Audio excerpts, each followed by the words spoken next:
I took a pay cut. I've taken a pay cut every career change I've ever made. You are known as a very successful, I'm just going to say it, real estate mogul. I learned about integrity. I learned respect. There's another element of being successful in business that's not just about teamwork, and it's often overlooked, and that is risk and the importance of taking risk. I've always wanted to make a difference.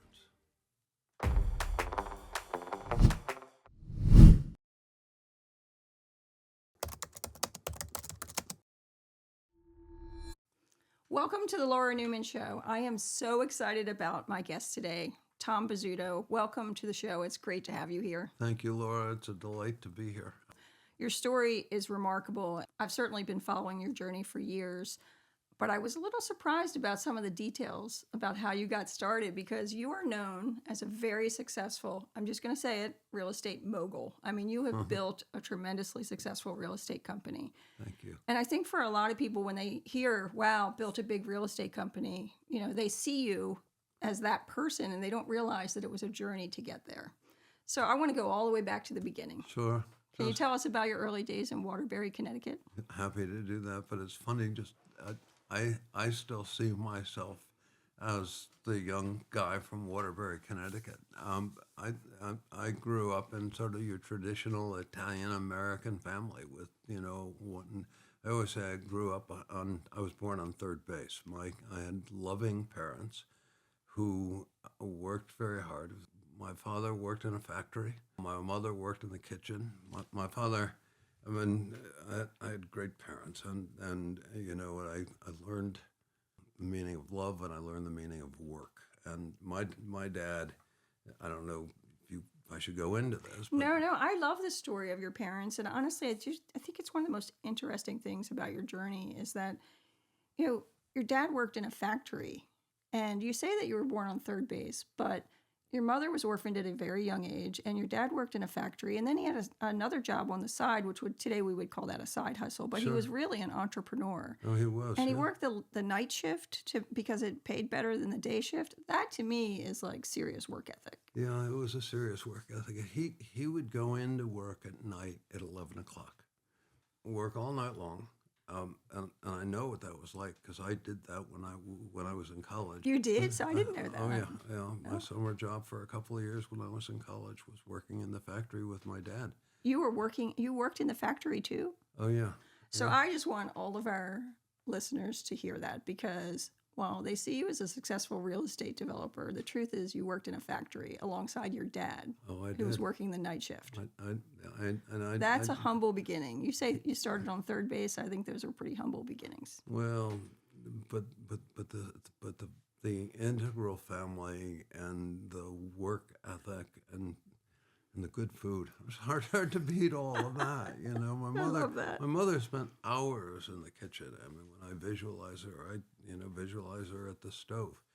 My dad would go in to work at 11. He'd get home at 7 in the morning in time to have breakfast with us before we went to school. We'd go to school.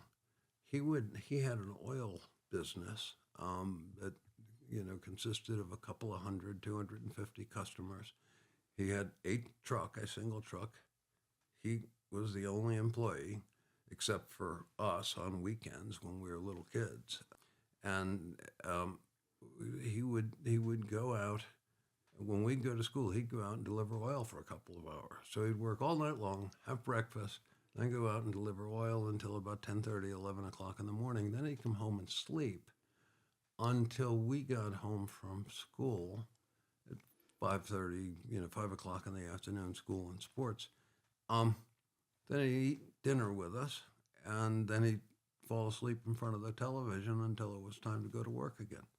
Honestly, I just think that's extraordinary. Yeah, well, I guess it was. I mean, it was impressive. And you know, from when we were probably 9, 10 years old, my younger brother and I would take alternate weekends to go out and deliver oil. And so he worked 7 days a week. He didn't work on Sunday. He didn't work on Sunday. He never worked on Sunday. But yeah, I mean, it was a wonderful way to grow up.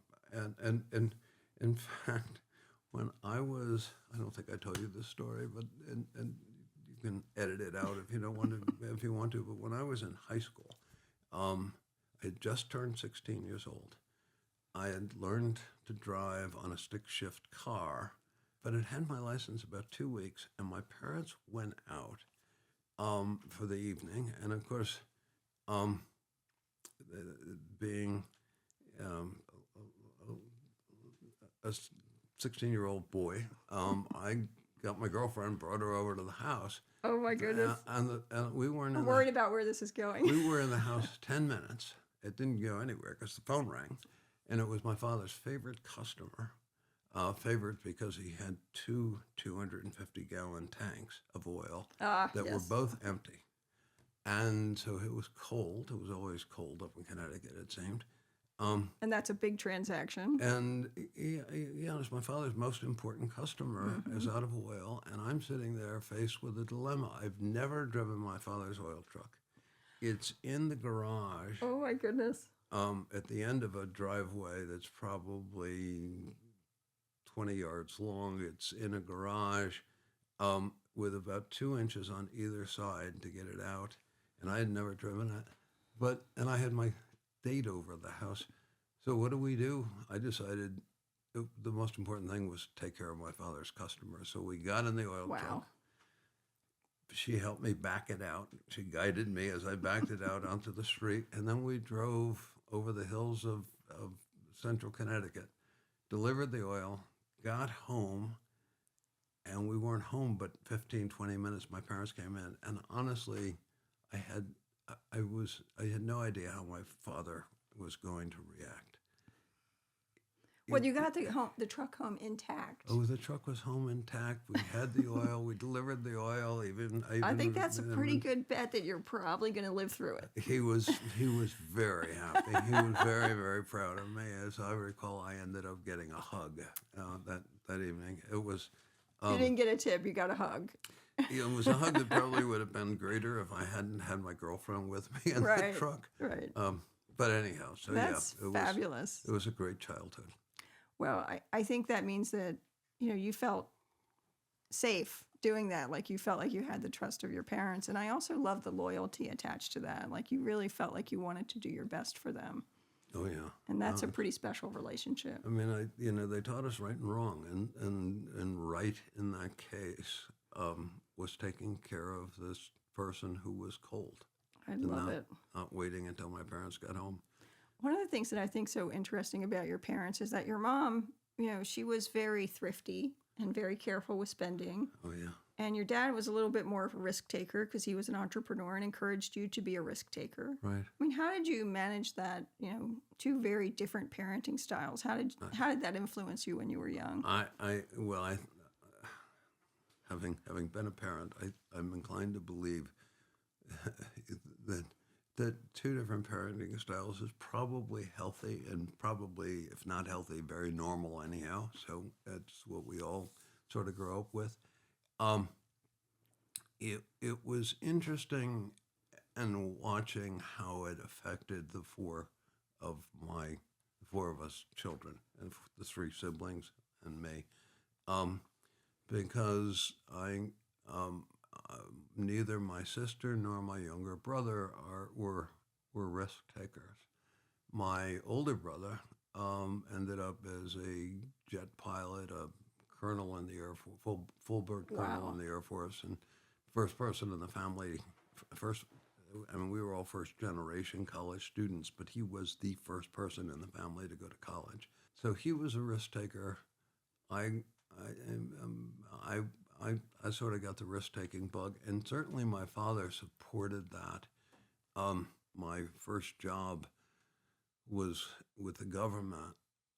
I will remember as long as I live the phone call I made to my parents when I said that I was going to leave the government and go to work in the private sector. And my mother spoke first, and she said, "Tommy, you're crazy." She said, "You've got 4 weeks of vacation," because the time I had earned while I was in the military counted towards my vacation. You've got, you can retire in 20 years. You've got all this great job security. Why would you leave? And my father said, let him do what he wants to do. He knows what's right. Mm. And that was, he was like that when I made the decision when I went to college. He was like that throughout my life. And he was very proud. He was proud of all of us, but he was proud of what I was able to accomplish. My younger brother became a very successful small-town lawyer. My father was proud of him. Oh, he did. Yeah, Interesting. he did. But when I think about those early years and how that really sort of laid the foundation for you, what do you think?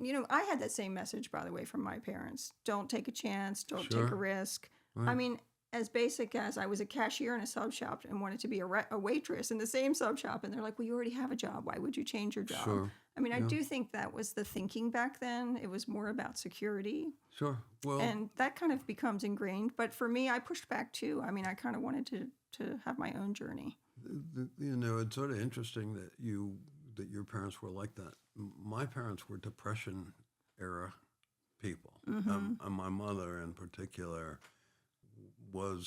she was an orphan.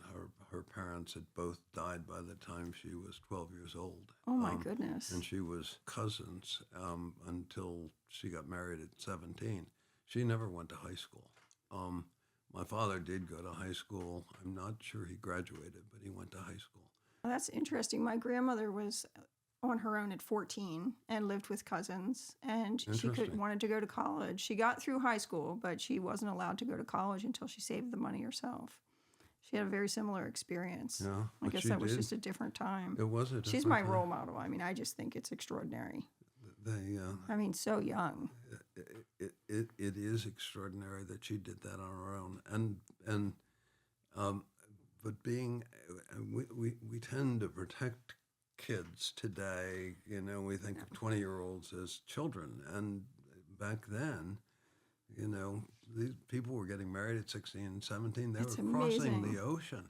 I have a 20-year-old. Like, I You think do, of right. him as a child. It's true. Um, He's and our you- producer. I mean, but he obviously is very capable, even though he's 20. But I Sure. still think of him as a little boy.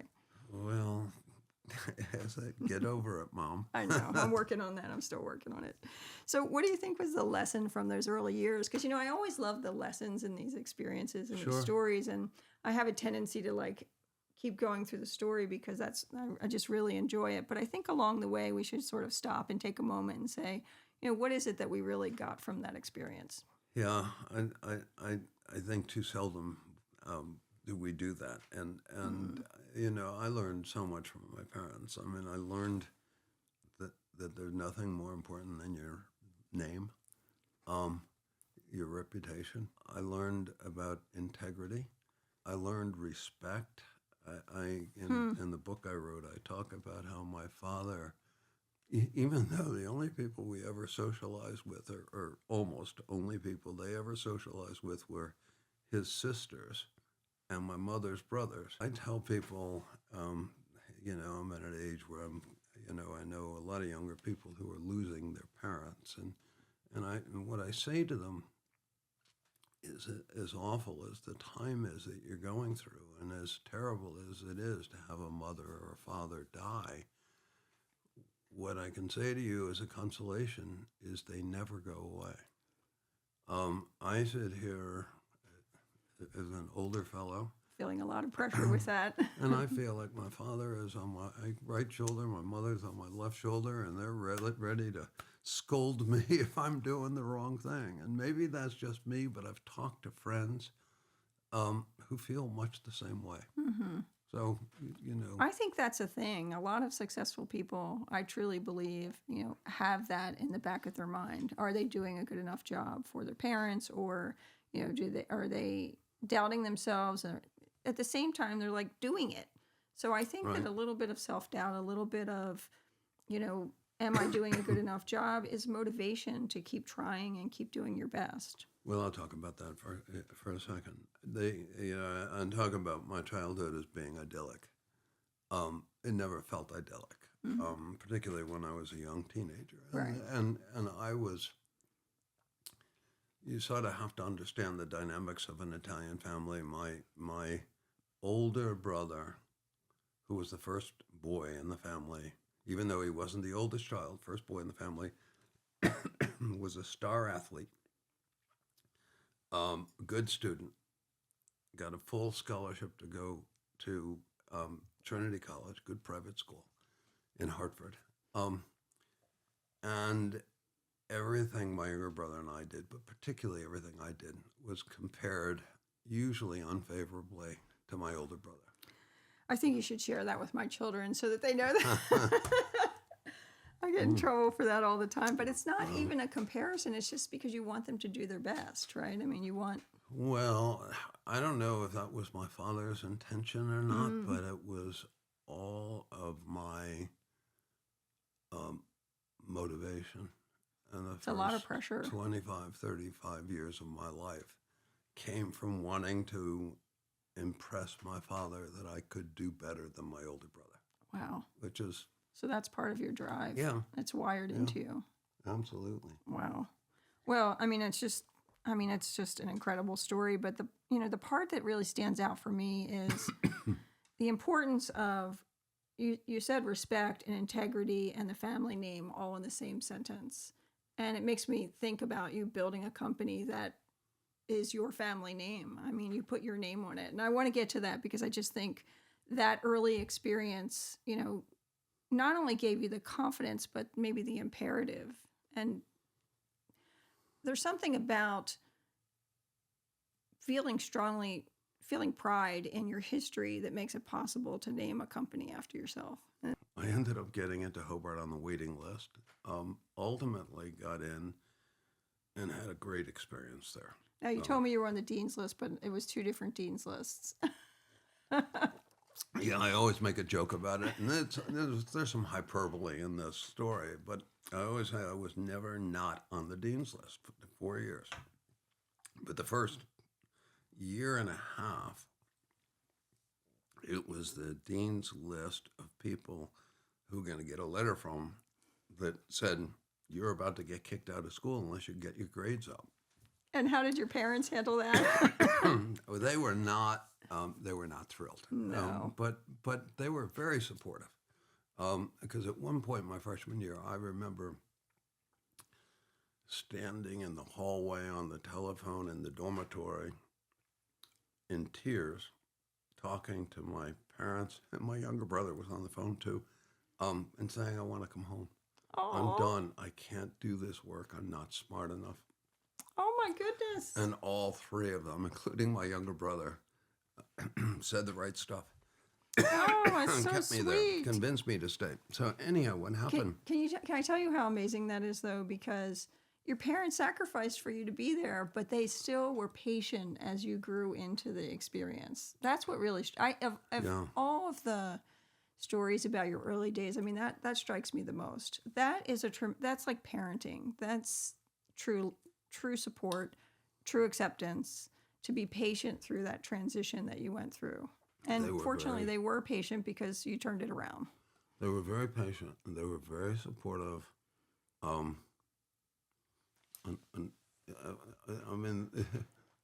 As I sort of turned myself around, grew my hair a little longer, became a little more vocal. You remember it was the late 60s at that point. There was a lot of campus protests. I was leading some of those campus protests. You were? That was a period when my parents became a little less supportive. Do you have any photos of that?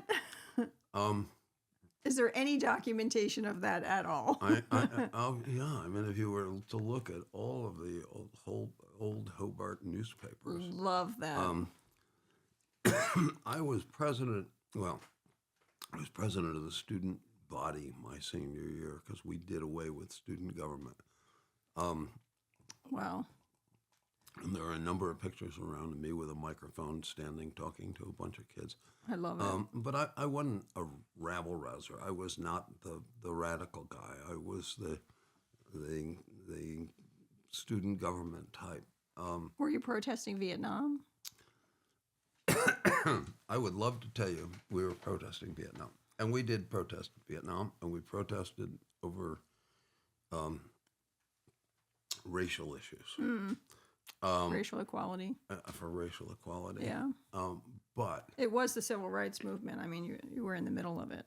yeah, and ultimately that's what motivated me to go off and get my degree. So you were protesting on campus. Were you? I'm interested in whether you were protesting about Vietnam because you ended up serving. We were protesting because, we were protesting about Vietnam because we were all threatened with the draft. We were, but Honestly, I can't even imagine what that must have felt like. well, it felt like there was a cliff waiting for you when you graduated from college. But I want to go back to a question you had asked me a moment ago, which is, how did I get from the bad side of the dean's list to the good side of the dean's list? And one of the wonderful things about Hobart, and maybe it's true of all schools of that size, but people are hired to teach, not to write, and not do research. And so the people who are teaching there are very well educated, very bright, but they like students. And so the relationship between the faculty and the students was a very close one. And I had a faculty member in the spring of my sophomore year who took me aside and paid me a compliment about my academic skills. And it was the first time anybody since maybe grade school had ever paid me a compliment about my academic skills. That's so sweet. And it was like he had found a switch on my side to flip. He saw you, like he saw you. He saw the potential. He did. And like whatever, whether he saw me, he motivated me, he cared. And he, then proceeded over the next couple of years, frankly, to help nurture me. We became friends. That was sophomore year, but I took a couple of more courses from him, as you would expect. My senior year, we would go out every Tuesday afternoon for a drink after class. Of course, back then you could drink With your at 18. teacher. That is the power of an incredible teacher. Power of an incredible teacher is also a wonderful thing about a great small school. It's part, make this an advertisement for Hobart, but it's partly why I love the school so much. I spent 20 years afterwards on the board of trustees, and including 4 as the board chair, because the school, if it hadn't been for Hobart College, I would never have accomplished what I've accomplished with my life. Wow. That's extraordinary, honestly.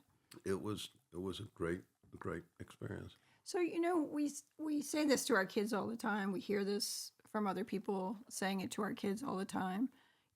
Things happen for a reason. You end up where you're supposed to be. And I actually don't think everything happens for a reason. Bad things, I don't believe they happen for a reason necessarily. But in this case, it's like it ended up being the right thing for you. You didn't go to the school that you wanted to go to, and you ended up somewhere else, and it was the perfect place for you. It was absolutely the That's perfect amazing. place for me. I thrived. I was allowed to flourish. And I was stimulated intellectually in a way that, has made me a lifelong learner. I mean, I continue to read 30 to 40 books a year. I mean, I love that. To learn. Anyhow, you were asking about protesting, and I graduated in 1968. Sorry. In the spring of 1968, winter and spring, you remember Martin Luther King was killed. I was living in Baltimore City. I was 3 years old, and I remember the fires in Baltimore City. I was in the inner city off of Orleans Street, and a mile from my house, the city was burning. God, that must have been awful. I mean, it must have been... for the whole country. I know, for everyone. But to actually, and we saw it on television. I was in upstate New York. There was a very small black community. There were no riots.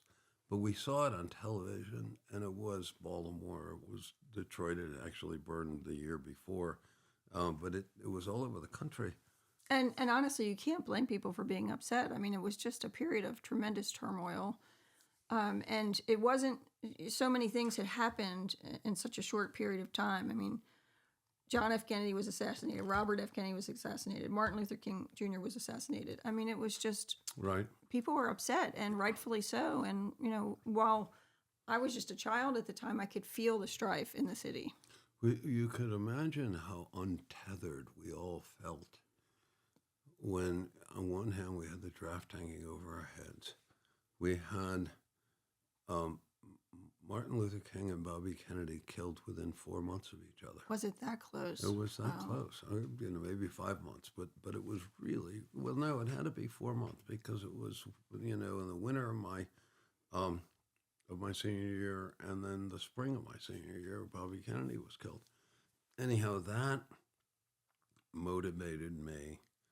I didn't know what I was going to do. I was hoping I wasn't going to be drafted, but I hadn't spent a lot of time thinking about my career path. With the counseling of the Dean of Men at the time, I decided that what I wanted to do was make a career of trying to make cities a better place. And I honestly thought the best way to do that was by working for the government. But did you think you were going to, at that point, did you think you were going to go back to Waterbury, Connecticut? Did you ever plan to return to your childhood No. home? I never thought I'd go back to Waterbury. You didn't? Okay. No, I thought there was a chance that I might end up in a place like New Haven, because they were doing things at the time. They were renovating the city. They were, doing. Were you urban looking for renewal. a city? I mean, was that the goal, was to find a city? Okay. Yeah, I mean, I can, again, you remember these conversations that take place, and I was sitting in the dean's office with him saying, "Tom, what are you going to do and with your life, with your, where are you going from here?" At 21, 22 years old. And I, of course, said, I don't really know. And he said, "Well, your walls, you've been out protesting, your walls in your room have always been covered with these pictures." I had a great big picture of Chicago, a poster of Chicago, and a great big poster of Manhattan.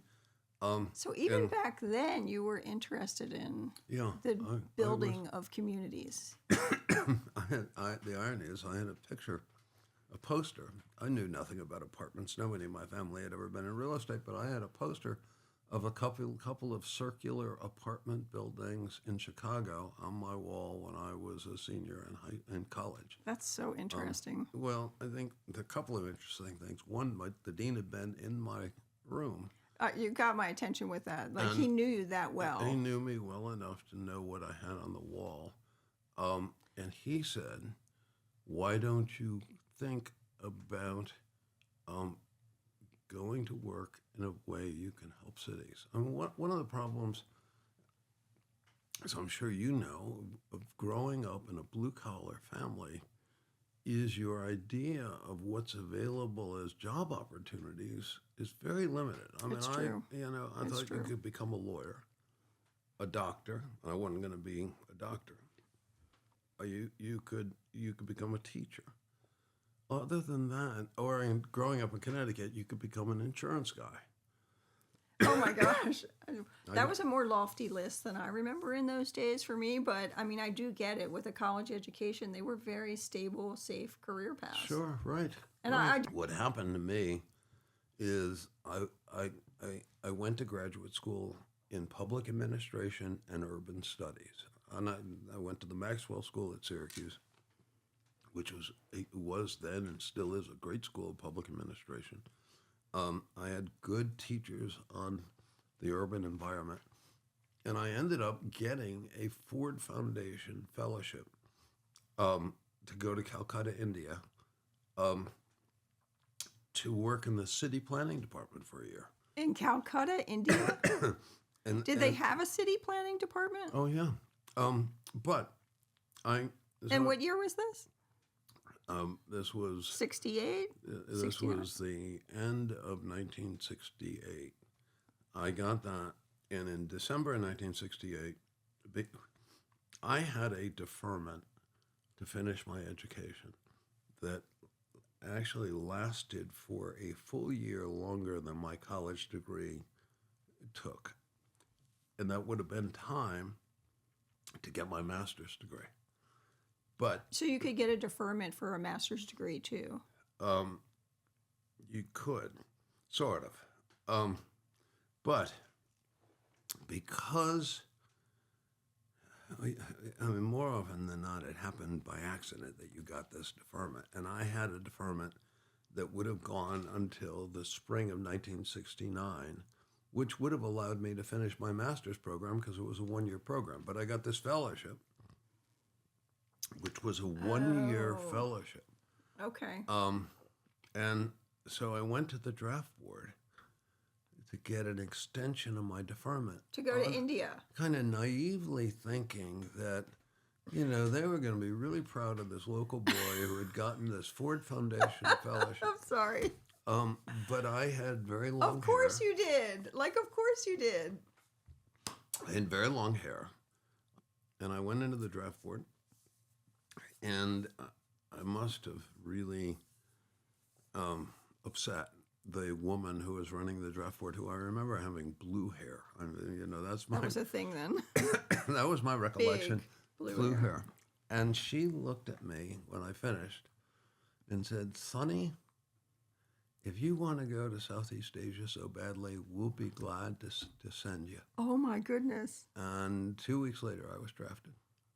Wow. Did you know that was going to happen when you left there that day? No. Oh, my I would goodness. have turned down I never would have applied for the fellowship if I had known that was going to happen. Wow.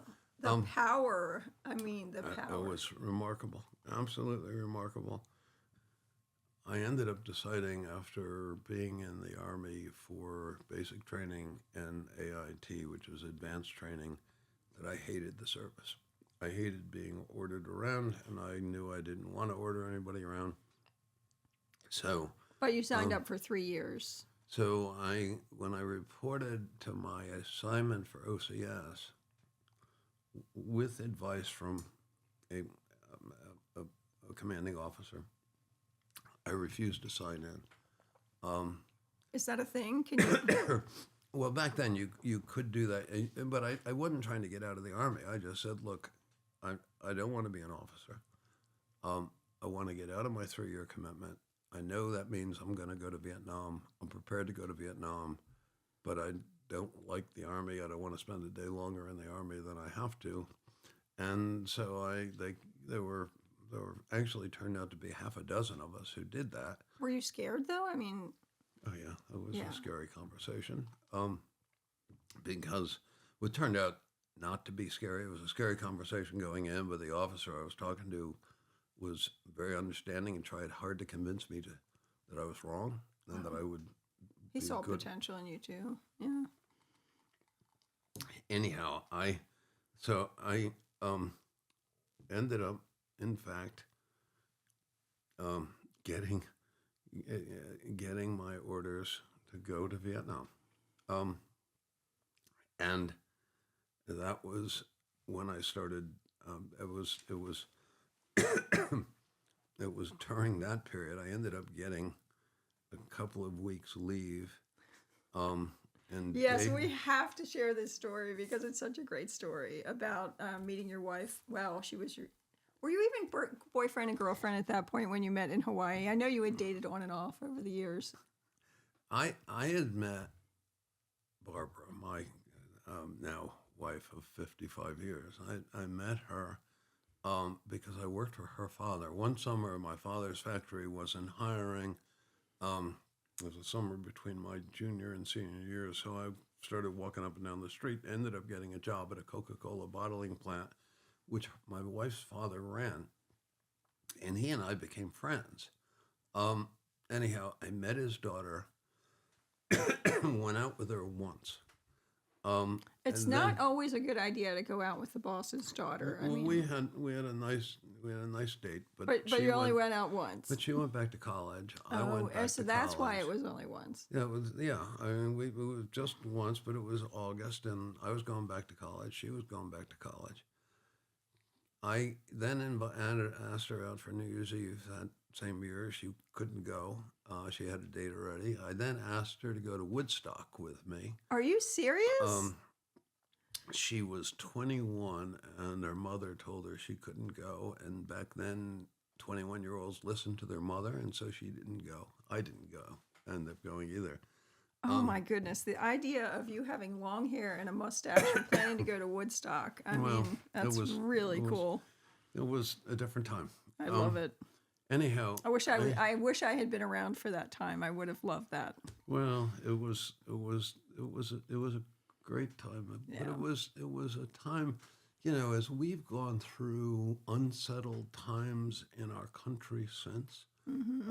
Whether it was that awful period after 9/11, whether it was the awful period of the Great Recession, or even these days. Right. The experience of knowing what it was like to have presidents killed, presidents who were behaving in a way that was sort of reprehensible, with Watergate and the like. It sort of allows you to put everything that's going on in context. This country is a wonderful country.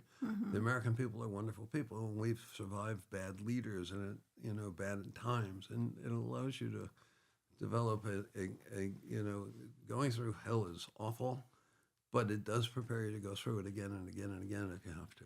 I think you've really helped me understand that, I think we forget. We romanticize the past, and we forget that there were really tough times. Yeah. And, we might be in tough times right now, but the truth is we've gotten through it before. This is all about resilience and believing in yourself and betting on yourself and going forward even when it's really difficult. Right. And I think we, are very disconnected from that history, and it's really helpful for me. I feel like you've put me back in that place, which makes me, really hopeful about the future.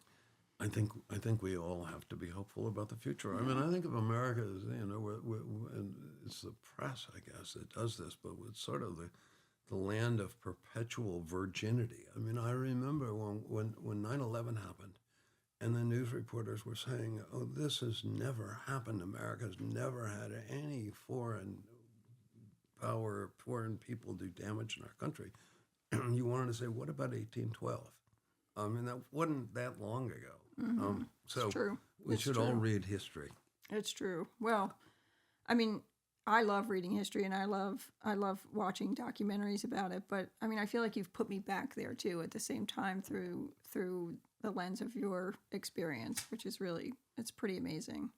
And I'm glad you shared it. But we cannot go on to talking about your career without just discussing Barbara. Yeah, all right. Because you grew up in this super traditional household where, girls had their role and boys had their role. And that's the way it was back then. And even though that was sort of your start and your foundation, it sounds like you married a pretty independent-minded woman. I've always loved strong women. And how did you end up getting married? Because I heard she proposed to you. Is that true? Yeah. Well, sort of. Yeah. I mean, I tell this story, and people all, sort of applaud when they hear it. She was ahead of her time. She was. Well, I mean, the short version is that we ultimately dated for about a month, and then met 6 months later in Hawaii and got married. And then I went back to Vietnam, and can't even imagine. And she was 22, and you were 23. 23, yeah. But what happened was she, I was on a phone call with her, and when I was in Vietnam, and she said that she had the ability to get to Hawaii because a company she was working for was sending her to San Francisco for some training. But it was 3 weeks from the time of the phone call, and getting a leave to go to our R&R in Hawaii was very difficult. I'm sure. Because every married guy wanted to do that because it was the only way to see their wives. And frankly, a lot of single guys who had girlfriends wanted to do the same thing. I had never thought about going to Hawaii until I had this opportunity, as I saw it, to to meet this girl who I had gone out with on a couple of leaves for, a total of about 4 weeks. But I knew getting that R&R was going to be difficult, so I went to an officer friend of mine, and who happened to be Italian, and I said, Frank, you got to help me with this. And so Lieutenant DeBella and I walked down. He said, you come with me, keep your mouth shut. And we walked down to the office, personnel office, whatever they called it in the Army, and this NCO was sitting there, and I'm sure he was from the Midwest someplace and wasn't used to two Italian guys walking in. And Lieutenant DeBello looked at him and said, you see this guy, pointing to me? He said, see this guy? He needs an R&R to Hawaii, and he needs it in 3 weeks. And the sergeant sitting behind the desk said, that's impossible, sir. I'm sorry. I'd like to help, but I can't do that. And Lieutenant DeBella said, you don't get it. This guy has to get an R&R to Hawaii because, you see, he's Italian. His girlfriend, and I remember this conversation, it was yesterday, he said, this guy's Italian. His girlfriend's Italian, and her father's Italian. And she's pregnant, and if you don't if you don't give him an R&R, and he gets home alive from here, her father's going to shoot him. And this, the truth was, Barbara and I, it hadn't progressed to that point yet. Not by, our son was born 4 years later. Right. He was our first child. So, you do what you have to do in the moment. But I called her afterwards and said, you wouldn't believe this. They think we're getting married, but I've got the R&R, so let's go along with it. We arrive in Hawaii, and she meets me. We walk back. She meets me at the airport. Had you planted the idea? Okay. We walk back to the room, and she, I said, well, obviously, this marriage thing was just a hoax to get here. And she starts saying, well, not quite so much. She said, well, let's talk about it. And I said, well, we can't get married. I have to go back to Vietnam. She had a reason that didn't matter. And I went through another, well, when I get out of the Army, assuming I live, I have to go back to graduate school in upstate New York, where it's really cold and snowy. She had a good answer for that. And I said, well, if I graduate from there, I've got a loan I've got to pay. She had answers for everything, no matter what I came up with. She also has a lot of determination. That's well, amazing. she was intent. She knew what she was doing, and to Smart the point woman. that I finally said, "You don't have anything to wear. You can't get married." She opens a suitcase and pulls out this pretty white dress. There you go. And I said, "Last straw." I said, "I have nothing to wear." She flips over the old Samsonite suitcases had a center divider. She flips it over, pulls out my navy blue suit. So we end up getting married later that afternoon. That's amazing. Were you nervous? No. You weren't? No, I was anxious. Nervous? No, never thought about it. It was... Well, you've been married 55 years. That's some serious foresight on her part. Yeah, there was a lot of love there, a lot of passion, persistence, a belief in the institution, a belief in each other. She's been my biggest supporter, and I think it's mutual. We've both been able to accomplish what we've wanted to accomplish. As a team. As a team. When I wanted to start my company, we had a family meeting, and my kids were young teenagers, maybe 15 and 13, but Barbara was 100% supportive. She went back to work because she had stopped work I for a didn't while. know that, really. Well, she had worked for a while. Being a woman in that period was tough. She did that so that you could go start a company. She did. I mean, being a woman in the 60s and 70s was tough because, in her case, it was her father The who 80s and expected. 90s and the aughts. Too. Well, I think it became clearer. I think it became easier back then. It's The true. expectations, in her case, her father expected her to have a career and be successful. Her mother expected her to have babies. Her mother thought she went to college, that Barbara went to college to get an MRS, right? Right. And so she had a serial career. She worked for a couple of years, then we had kids and she didn't work, and then she'd get back to work, and then she'd feel guilty because she wasn't taking care of the kids. Welcome to the dilemma of every mother. Yeah, it was a tough experience. But yes, when I decided to start my business, that decision was made jointly with her, and she went back to work. That's amazing. So well, I that love her I could do already, it. honestly. I think the lesson for that phase of your life between college and graduate school and Vietnam and getting married it's really about the importance of family, and teamwork is what stands out for me. Yeah. Oh yeah. Teamwork. I mean, you guys are a team. Everything I've ever done has been as a result of surrounding myself with extraordinary people. That's incredible. And I talked earlier about I don't have a lot of skills, but the one thing I'm not buying that, but okay. but the one thing I've really been blessed with is the ability to identify identify really talented people and convince them, and have the ability to convince them to work with me. And I think leadership is all about surrounding yourself with really good people, making sure they share your values, making clear to them what your expectations are and what the goal is, and then getting the hell out of their way. I mean, I think that's what leadership is, personally. And at least for me, that has been what has guided the way I've tried to run my business, build my life. I think that's phenomenal. I mean, who doesn't want to work in that environment?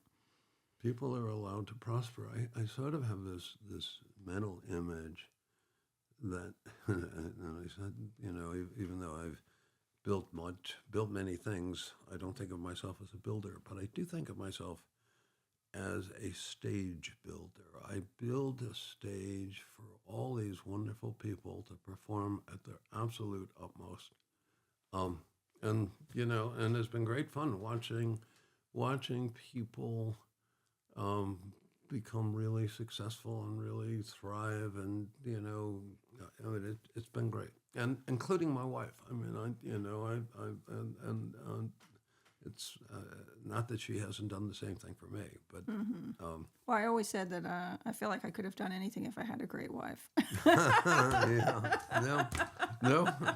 no, it's funny. I spoke. And in fact, if you asked any successful woman, they would tell you that too. They'd say the same thing. But I spoke at I spoke to a group of students up at the Maxwell School at Syracuse not too long ago, and they were saying, "How did you build a career like this? How did you manage work-life balance?" And I said, I had a wife. I had a wife who was willing to pick up what I didn't, even if I was responsible Huge. for, I didn't do. That's something a lot of these people. It is something I don't understand about young people today. They're all so afraid of making a commitment.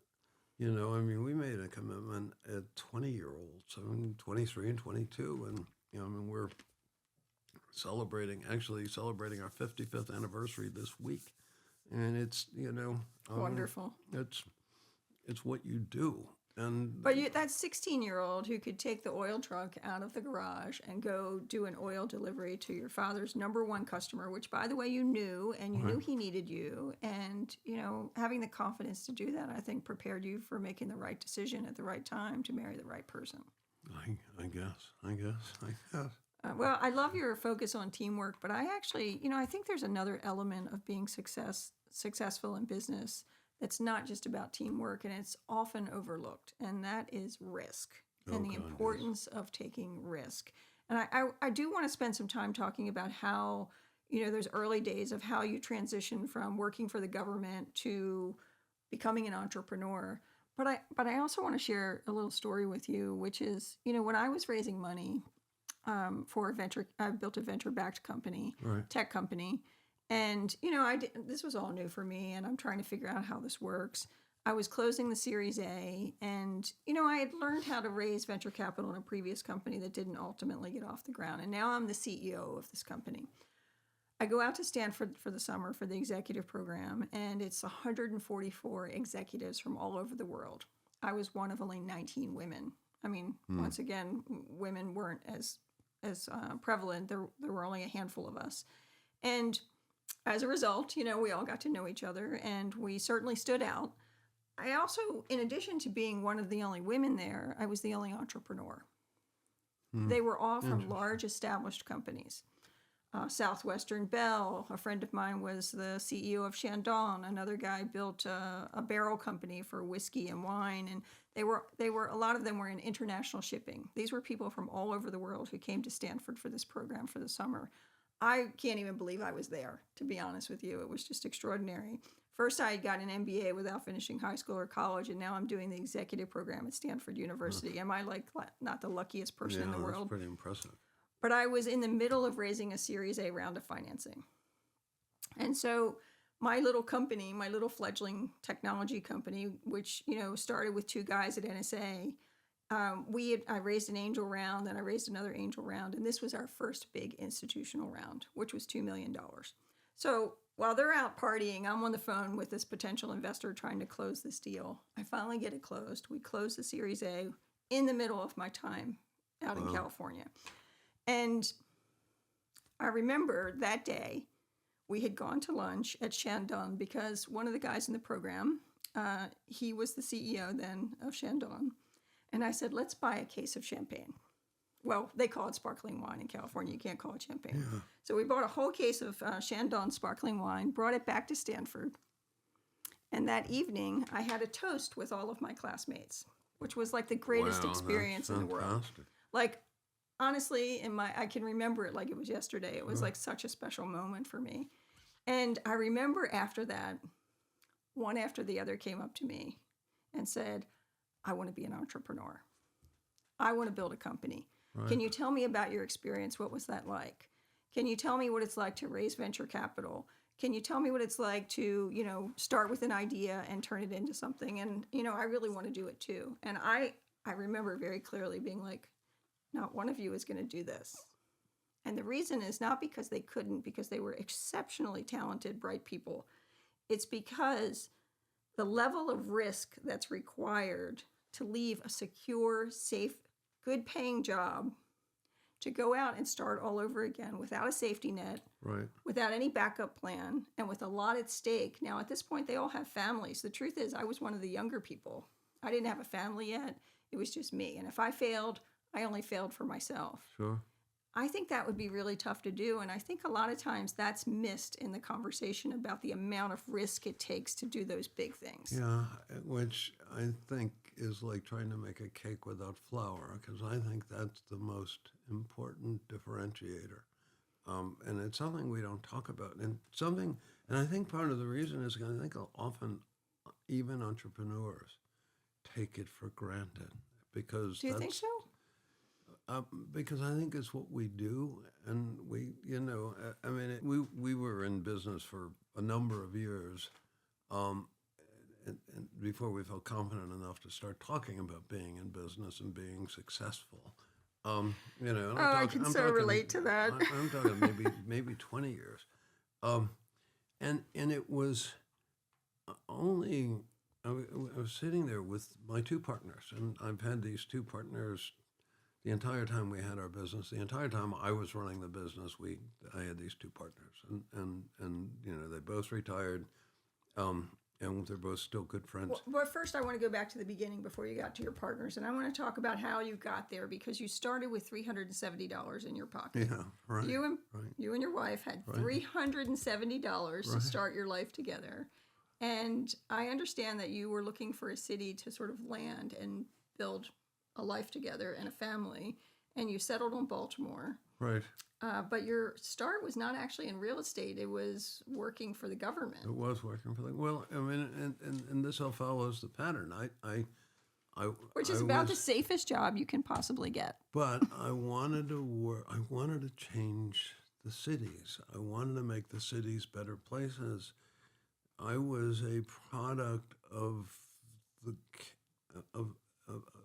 John Kennedy's idealism. I mean, I saw Kennedy speak twice in Waterbury, Connecticut, and as a child, I mean, I remember my father keeping me up well past my bedtime, and being out there with him and watching and listening to John Kennedy's In person. In person. Oh yeah, on the town green, and twice, once before he won and once after, and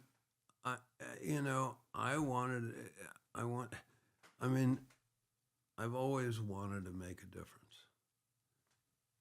If I were to have anything on my tombstone, it would be that. I wanted to make a difference.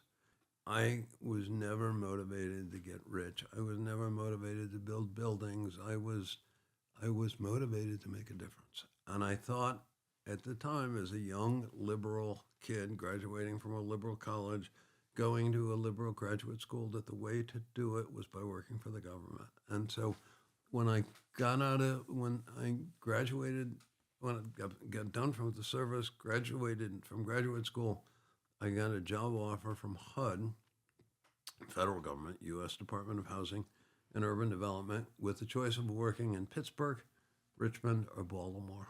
And really? Baltimore. Did you visit all three?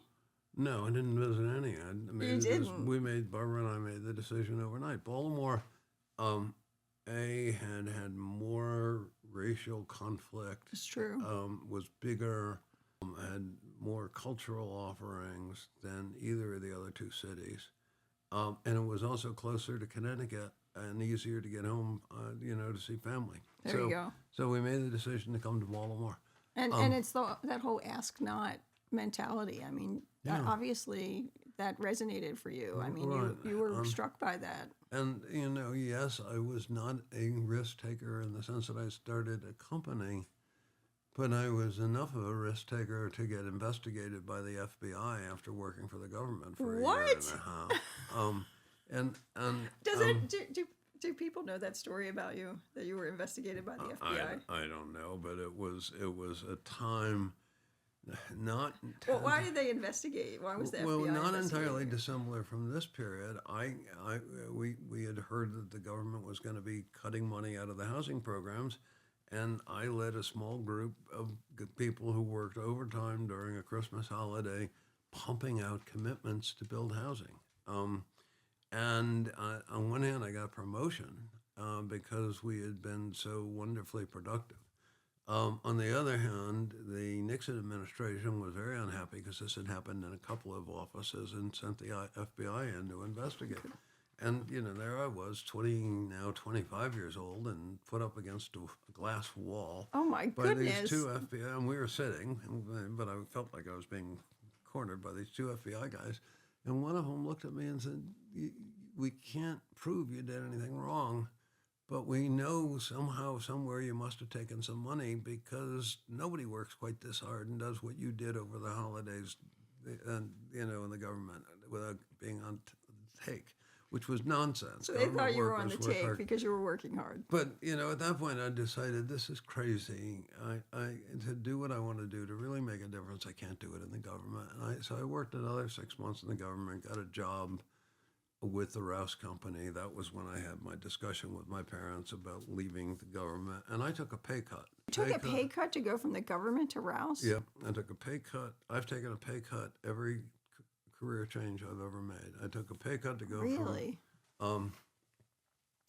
I took a pay cut to go from, and a cut in benefits, obviously, to go from the government to Rouse. I took a modest pay cut to go to work with a development company, but that was because I wanted to get back to New England. And they moved us back to New England, and then this was 2 years after working for Rouse. I left them and went to work for a company called Oxford Development Company. What I didn't realize is the reason they were hiring me was because of the people I had gotten to know in the 4 years we lived in Maryland. And so my wife got ensconced, and we had our daughter in Boston, and so she was really in this motherly phase of her life. I was flying back and forth to Baltimore every week for the company, and at the end of 3 years, they said to me, "You've done such a great job creating opportunities for us in Maryland. We're closing the Boston office and we're moving everybody back to Maryland." So anyhow, that's how we got back to Baltimore. But wait a minute, we have to pause for a moment because you just said that every new job you took was a pay cut from the previous position. Yes. I mean, I think that's extraordinary because it's the complete opposite of what we're told all the time. And the truth is, you're probably one of the most successful people in this country. And I'm going to say that because I know you won't say that. I'm going to say that. Probably one of the most successful people in this country. And every job that you took was a pay cut from the previous position. But you bet on yourself and you believed in yourself and you made it into something bigger. Absolutely.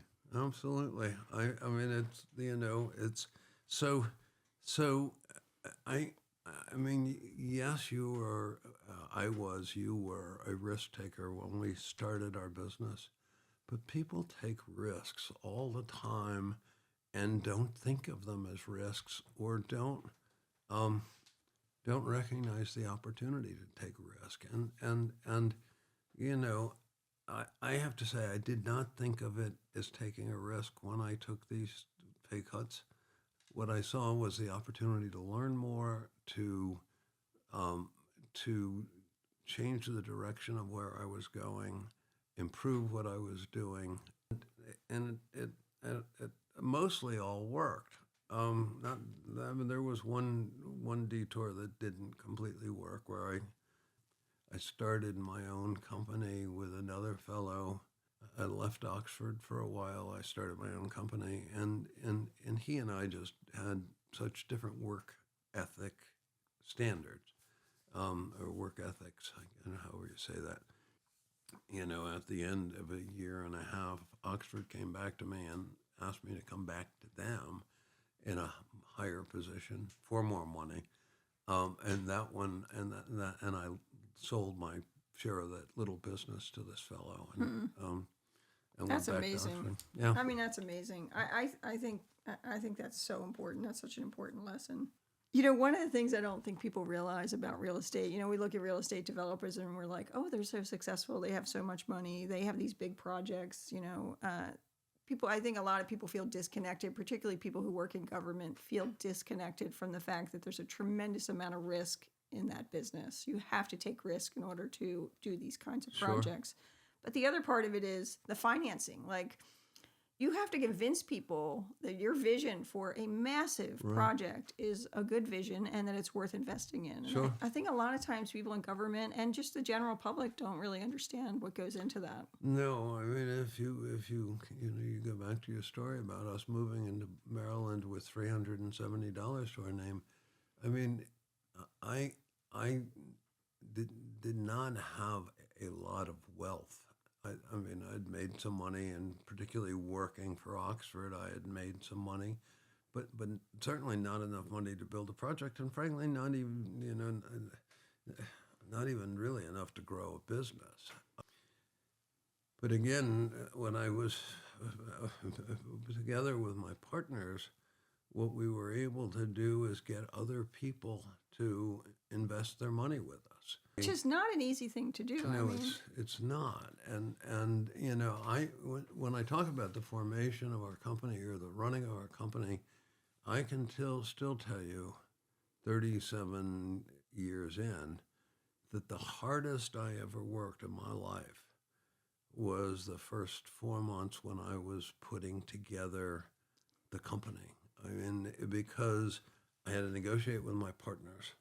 I had to negotiate to structure the deal I had with them. I had to negotiate with the employees that we were taking from Oxford to convince them that they would actually get a paycheck working for this company that was just starting.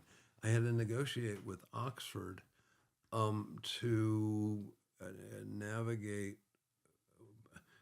what we were fundamentally doing is a buyout of them. Well, I want to talk about you starting your own company and the transition to, taking this, what I call jumping off the cliff and taking this huge amount of risk.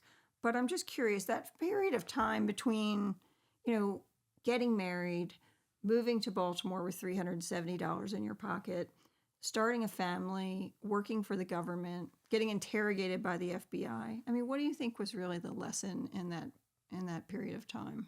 What did you take from that phase in your life? Oh God, what a question! I don't know how to answer that. I think it's a belief in yourself. Yeah, I mean,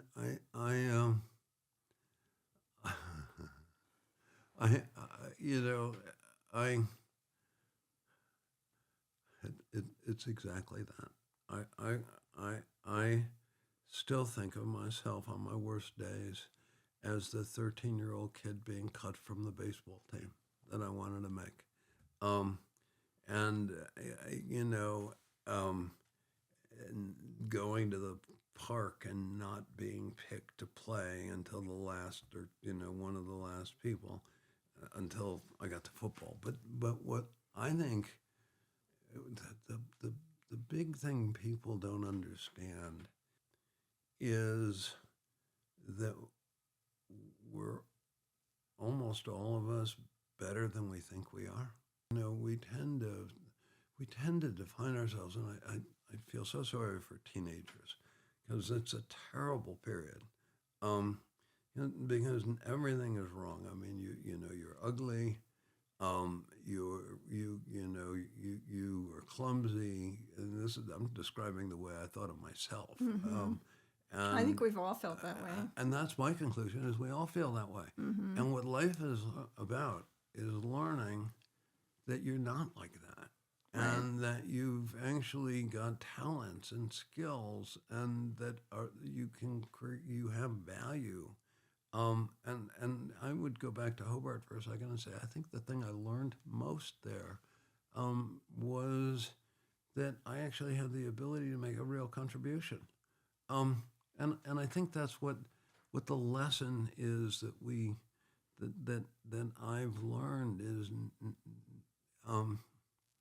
and I'm an avid reader of biographies. And I am too. Are you? I love biographies. I never tire of hearing the stories of how people overcame challenges. Yeah, and I think that's why we're here today. But that's the point, is you read these and you understand that there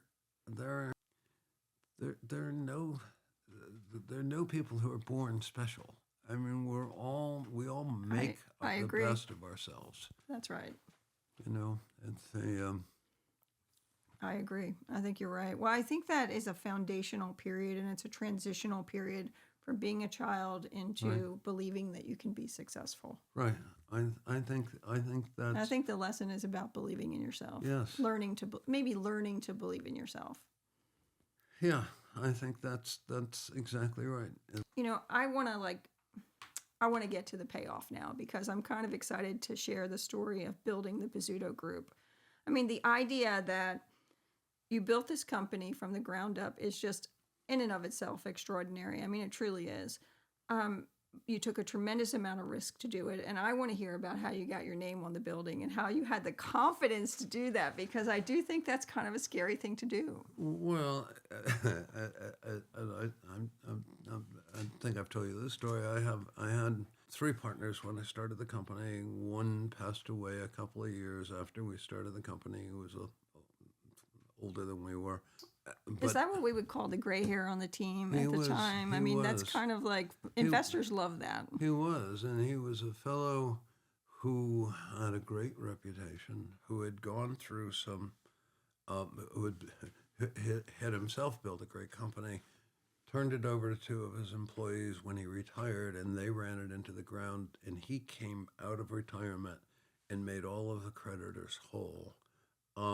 And so you couldn't have had a better man Fantastic. with you. And I learned a lot from his fellow. His name was Bernie Lubsher, and I learned a lot from Bernie. I want to take Bernie into every investor meeting. He was That's great. amazing. He was absolutely great. He always wore three-piece suits and always told me no one in the company would ever dress better than I did, and so I better dress well. And so he was great, great partner, great counselor. Unfortunately, he had a bad heart, and he died 2.5 years after we started the business. The other two fellows, John Slidell and Rick Mostyn, as I said, worked with me until they retired. It was a great partnership, and when you talk about all that you did meaning me. Mm-hmm. It wasn't me; it was you, plural. I mean, John and Rick and I complemented each other. We respected each other's talents. We didn't put our name on the company name on the outside of the building in the first 5 years because John was nervous we were going to be unsuccessful and we'd be embarrassed taking it down. And we deferred to John. I mean, it wasn't like, I've always had a majority ownership interest, but all the decisions were mutual decisions.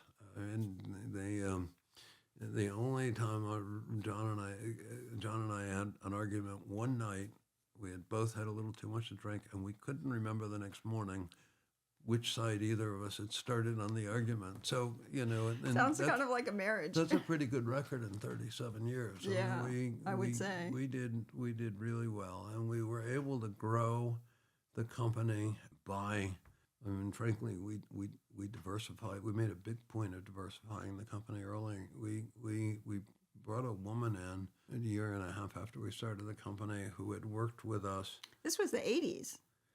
Right, and we brought her in to run our property management company. And That's fantastic. And a few years after she was with us, we made her president of the management company, and she's still with us. Is she really? As the chief administrative officer of the company. Wow, 30-some years later, 35 years later. 35 years later, yeah. She is still with us. We have what we call the I'm going to seven. interview her one of these days. She's terrific. She's terrific, and you should. Her name's Julie Smith. And she was integral to the growth of the company. But she was succeeded running the management company by another woman who is a black woman who also has been with us. I think Stephanie's been with us 20 years. I mean, we have more than 700 employees who've worked with us longer than 7 years. Wow. That is a real testament to the culture there. Yeah, I guess it works. People. Oh, I heard somewhere that like you're the chief culture officer. Is that true? When I turned over the CEO role to Toby, the titles I assumed were chairman. I had been chairman and CEO. I kept the chairman title, but it's chairman and chief cultural officer. And my job, and I still work pretty much every day. Maybe not quite as hard or as many hours as I used to, but I'm still working. I think that's your life at this point. It is. It's my pleasure. It's what I enjoy doing. That and traveling with Barbara and being with my grandchildren. It's all terrific. One of the things I do, and one of the things I've always done, is I spend one day a week out visiting properties. Still, and you're doing that today. Even today, yeah. And It's fabulous. what is it, April 15th. Since January 1st, I have visited more than 50 of our properties. Well, you can make it 51 because you're in one of them now. Right, that's right. But I do it. I do it because the people That's who are just a working, coincidence, it but is that it's a just great speaks to the coincidence. breadth of the portfolio. It's and it's very gratifying. And I often run into people who say, "I'm living in one of your properties," and Tens of thousands of people are living in your properties, which is amazing. It's been very gratifying and That's very wonderful. blessed. What do you think is the lesson, the takeaway from that period of building the Bozzuto Group, from the time that you started it with your partners to the transition and handing over the reins to your son? That if you build, I'm trying to think of the right word, Laura. Whether it's when I got into the business and went to work for the Rouse Company, the fellow I was working with says it's all about building relationships. I think that's true, but it's not true enough. It doesn't really quite say it enough. It's respect. It's Barbara used to get mad at me because I treated everybody in my company like family. I treated my investors like family.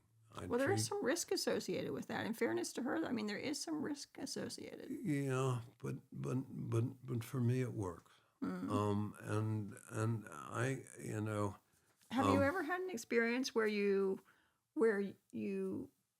trusted that relationship and it didn't work out well?